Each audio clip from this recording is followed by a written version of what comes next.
नमस्ते मित्रों, स्वागत है आप सबका। टाइड वाटर ऑयल ने आज अपने क्वार्टर वन के रिजल्ट डिक्लेयर किए हैं। जैसा कि उम्मीद थी, उनके प्रॉफिट में गिरावट आई है। चलिए देखते हैं डिटेल में। मित्रों, यह शेयर होल्डिंग पैटर्न अगर प्रमोटर्स की बात करें तो एंड्रू यूल के पास 26% है और स्टैंडर्ड ग्रीस के पास 29% है।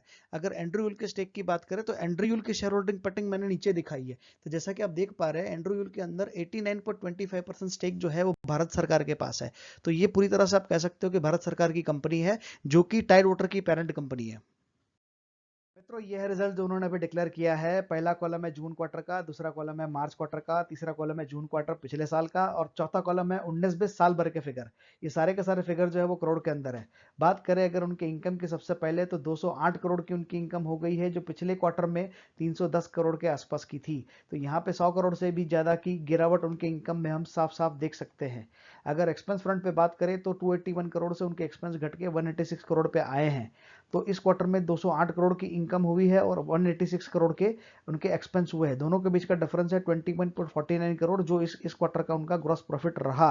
अगर इसके अंदर जॉइंट वेंचर का प्रॉफिट अगर हम ऐड कर दें तो टोटल ग्रॉस प्रॉफिट होता है 23.29 करोड़।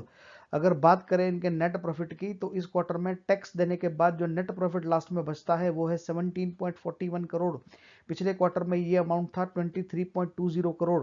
पिछले साल सेम क्वार्टर में ये 25.81 करोड़ था और पिछले साल भर में ये 122 करोड़ का इनको नेट प्रॉफिट हुआ था। अगर अर्निंग पर शेयर की बात करें तो क्योंकि बिजनेस में कटौती आई है, नेट प्रॉफिट डिप हुआ है, तो उनका ईपीएस अभी कम होकर 51.22 रह गया है। 51 रुपए 22 पैसे का अर्निंग पर शेयर रहा है इस क्वार्टर में, जो पिछले क्वार्टर में 68.26 था।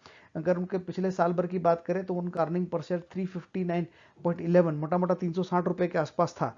तो जैसा कि हम यहाँ पे देख पा रहे हैं कि इनकी जो वैसे एवरेज अगर 90 रुपीज़ का एवरेज है, अगर आप 359 को 4 से डिवाइड करेंगे तो एवरेज 90 का आता है। तो उनका जो अर्निंग पर शेयर है वो 90 का रहा है पिछले साल के। तो यहाँ पे हम देख पा रहे हैं कि वो एवरेज से काफ़ी हद तक यहाँ पे कम है, 51 का पर 22 का रहा है। तो हो सकता है कि इस बार के जो अर्निंग पर शेयर वो काफ़ी थोड़ा डिप हो सकते हैं, क्योंकि अगर पिछले क्वार्टर के अंदर जो ये 3 क्वार्टर में सबसे अच्छा क्वार्टर उनका ये लग रहा है, पिछले साल का जून। तो अभी इसमें जोर लगा के भी अगर वो 3 क्वार्टर में बहुत अच्छा परफॉर्म करता है, 80 रुपये पर हिसाब के से भी, तो 80 रुपये ईपीएस भी आता है 3 क्वार्टर में, तब भी 8-3-24 240 रुपये और ये 50, तो 240 में 50 ऐड करोगे तो 290 रुपीज़ के आसपास होता है। तो इस साल का इस कंपनी का अर्निंग पर शेयर जो है वो 270 से लेकर 300 के बीच में रह सकता है। मित्रों, यहाँ फिगर को थोड़ा डिटेल में समझने की कोशिश करेंगे। क्वार्टर ऑन क्वार्टर बेसिस पे अगर देखेंगे तो इनकम में 33% की गिरावट आई है, एक्सपेंस में भी 33% की गिरावट आई है, ग्रॉस प्रॉफिट में 28% की गिरावट आई है, नेट प्रॉफिट और ईपीएस में 25% की गिरावट आई है। अगर ईयर ऑन ईयर बेसिस पे बात करते हैं तो इनकम में 39%, एक्सपेंस में 40% की गिरावट आई है, ग्रॉस प्रॉफिट में 38% और नेट प्रॉफिट में -35% तक की इम्पैक्ट आई है। मतलब क्वार्टर ऑन क्वार्टर बेसिस पे 25% कम हुआ है प्रॉफिट, नेट प्रॉफिट, और ईयर ऑन ईयर बेसिस पे 35% से कम हुआ है नेट प्रॉफिट और अर्निंग पर शेयर। ये है पिछले 5 साल की परफॉर्मेंस। जैसा कि हम देख पा रहे हैं वैसे अच्छा खासा ग्रोथ रहा है। ये 1000 करोड़, 11,059, 12 ऑलमोस्ट 1300 करोड़, 1400 करोड़। यहाँ थोड़ी सी डिप आई थी मार्च 2020 के अंदर, लेकिन जैसा हमको पता ही है ऑटोमोबाइल सेगमेंट के लिए 19-20 काफ़ी खराब रहा था, व्हीकल सेल्स भी काफ़ी कम हुआ था।